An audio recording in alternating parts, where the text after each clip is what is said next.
한국교회의 수호자 원죄 없이 잉태되신 복되신 동정 마리아 대축일 복음 낭독하도록 하겠습니다. 루카가 전한 거룩한 복음입니다. 그때 하느님께서는 가브리엘 천사를 갈릴레아 지방 나자렛이라는 고을로 보내시어 다윗 집안의 요셉이라는 사람과 약혼한 처녀를 찾아가게 하셨다. 그 처녀의 이름은 마리아였다. 천사가 마리아의 집으로 들어가 말하였다. 은총이 가득한 이여 기뻐하여라. 주님께서 너와 함께 계시다. 이 말에 마리아는 몹시 놀랐다. 그리고 이 인사말이 무슨 뜻인가 하고 곰곰이 생각하였다. 천사가 다시 마리아에게 말하였다. 두려워하지 마라 마리아야. 너는 하느님의 총애를 받았다. 보라, 이제 내가 잉태하여 아들을 낳을 터이니 그 이름을 예수라 하여라. 그분께서는 큰 인물이 되시고 지극히 높으신 분의 아드님이라 불리실 것이다. 주 하느님께서 그분의 조상 다윗의 왕좌를 그분께 주시어 그분께서 야곱 집안을 영원히 다스리시리니 그분의 나라는 끝이 없을 것이다. 마리아가 천사에게 저는 남자를 알지 못하는데 어떻게 그런 일이 있을 수 있겠습니까? 하고 말하자 천사가 마리아에게 대답하였다. 성령께서 너에게 내려오시고 지극히 높으신 분의 힘이 너를 덮을 것이다. 그러므로 태어나라기는 거룩하신 분, 하느님의 아드님이라고 불릴 것이다. 내 친척 엘리사벳을 보아라. 그 늙은 나이에도 아들을 잉태하였다. 아이를 못 낳는 여자라고 불리던 그가 임신한 지 6달이 되었다. 하느님께는 불가능한 일이 없다. 마리아가 말하였다. 보십시오. 저는 주님의 종입니다. 말씀하신 대로 저에게 이루어지기를 바랍니다. 그러자 천사는 마리아에게서 떠나갔다. 주님의 말씀입니다. 그리스도님 찬미합니다. 찬미예수님. 네, 오늘은 한국교회의 수호자, 원죄 없이 잉태되신 복되신 동정 마리아 대축일입니다. 우리 한국천주교의 수호자가 누구이시죠? 방금 제가 읽어드렸는데 이렇게 묻는 게 이상하죠? 우리는 이전에 성 요셉과 함께 성모 마리아를 공동 수호자로 모시고 있었습니다. 제가 이래서 여쭤본 거예요.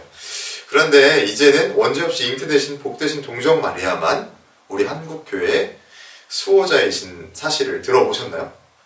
저도 사실 오늘 강론 준비하면서 다시금 알게 된 사실입니다. 사실 2020년에 박종인 신부님께서 이렇게 쓰신 기사를 찾게 됐어요. 여기서 찾게 되면서 그 부분을 이렇게 요약을 했습니다. 한때 우리는 교황 그레고리오 16세께서 두 분을 주보로 모시도록 배려해 주셨습니다. 성 요셉과 아울러 원죄 없이 잉태되신 성모님을 조선교회 공동주보로 정하셨던 것이죠. 이 일이 1841년 8월 22일에 있었던 일입니다. 당시 초창기 조선교회는 북경교구에 속해 있는 지역이었는지라 교구의 수호성인인 성 요셉을 수호성인으로 모셨던 것이죠. 그런데 이 조선 교구장 앵베르 주교님께서 원죄 없이 잉태되신 성모님을 수호성인으로 청하자 교황청이 공동으로 모실 수 있도록 배려했던 것입니다. 그러니까 원래는 우리가 그 조선 교구가 딱 단독으로 있었던 게 아니잖아요. 그러니까 북경 교구 소속으로 이렇게 옆에 있는 교구, 위성 교구로 이렇게 받아들여졌던 것입니다. 그래서 사실 자체적으로 수호성인을 가질 수는 없었나 봐요. 그런데 최초로 이제 주교님이 이제 오시면서 성모님을 우리 수호 성인으로 모시도록 해달라 이렇게 하면서 그게 교황청에서 이렇게 배려가 되었던 거죠. 그래서 우리가 쭉 두 분을 수호 성인으로 모시고 있었습니다. 근데 시간이 흘러서 2015년, 그러니까 한국교회는 로마 미사 경본 개편에 맞춰서 요셉 성인께 공동 수호자라는 호칭을 붙일 수 있도록 요청했다고 합니다. 그러니까 이때에 기억나시죠? 우리 미사 경본 교체하면서 말만이도 바뀌고 이랬던 거 기억나실 거예요, 우리 교우분들. 그때 또한 사제와 함께, 또한 사제의 영과 함께 이렇게 바뀌고 했잖아요. 그러니까 이때에 로마 미사 경본이 이렇게 새롭게 나왔던 거죠. 그런데 여기서 이제 공동 수호자란 호칭을 쓸 수 있도록 요청을 했는데 교황청에다가 근데 경신성사성에서 원칙적으로 한 국가에 한 분만 모시도록 이렇게 되어 있다는 이유로 공동 수호자 명칭을 쓰지 않도록 권고했다고 합니다. 그러니까 서로 이렇게 권고합니다. 그렇게 하지 않으셨으면 좋겠습니다. 이렇게 얘기를 한 거죠. 그러니 우리 성모님만 우리 교회의 수호자가 되셨습니다. 공식적으로는 이렇게 바뀌었지만 요셉 성인도 우리 교회를 위해서 전구하시리라 믿습니다. 이런 역사를 알게 되니 더 재밌지 않나요? 다시 돌아와서 오늘은 원죄 없이 잉태되신 복되신 동정 마리아 대축일입니다.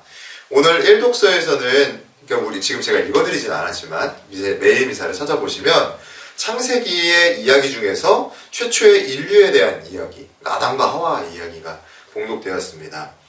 최초의 인류는 하느님께서 명하신 선악과를 먹지 말라는 이런 명령에 불순종하는 모습을 보여주었습니다. 주님께서 그 이유를 이렇게 물으시죠. 내가 너에게 따먹지 말라고 명령한 그 나무 열매를 내가 따먹었느냐라고 물어보십니다. 그러자 사람이 대답한다고 이렇게 독서에서 말씀을 해주십니다. 당신께서 저와 함께 살라고 주신 여자가 그 나무 열매를 저에게 주시기에 제가 먹었습니다.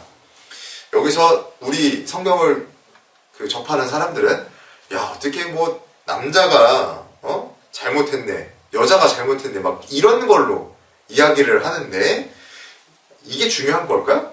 그게 중요한 게 아닙니다. 중요한 것은 최초의 인류가 하느님의 계명을 어겼다는 것에 초점을 맞춰야 하는 것이죠. 그런데 오늘 복음을 통해서 구원의 역사가 이렇게 성모님을 통해서 준비되었다는 것을 알게 됩니다. 그러니까 왜 1독서에 이 이야기를 배치했는지 이해가 되시죠? 가브리엘 천사가 마리아를 찾아갑니다. 그리고 이렇게 말합니다. 은총이 가득한 이여 기뻐하여라. 주님께서 너와 함께 계시다. 마리아는 놀라며 무슨 뜻인지 곰곰이 살핍니다. 그리고 성령으로 말미암아 잉태될 소식을 듣게 됩니다. 그러자 마리아가 답합니다. 어떻게 그런 일이 있을 수 있겠습니까? 그리고 천사가 이렇게 대답하죠. 하느님께는 불가능한 일이 없다. 그러자 마리아가 이렇게 응답합니다. 보십시오. 저는 주님의 종입니다. 말씀하신 대로 저에게 이루어지기를 바랍니다. 왜 우리는 이날 이 독서와 복음 내용을 듣게 되는 것일까요? 앞에도 이야기했죠.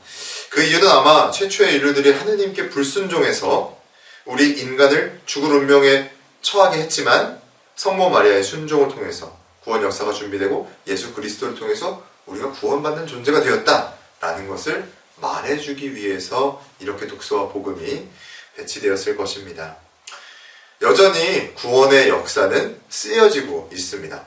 누구를 통해서 쓰여지고 있을까요? 바로 그리스도를 믿고 따르는 우리를 통해서 구원의 역사가 현재 쓰여지고 있습니다. 진행 중인 거죠.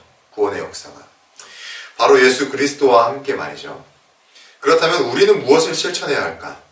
우리도 성모님과 같이 말씀하신 대로 저에게 이루어지기를 바랍니다. 라고 대답했으면 합니다. 우리도 주님과 함께 그리고 성모님의 모범을 본받아서 구원의 역사를 함께 쓰게 될 것입니다. 주님께서 함께 계시니 여인 중에 복되시나이다. 아멘.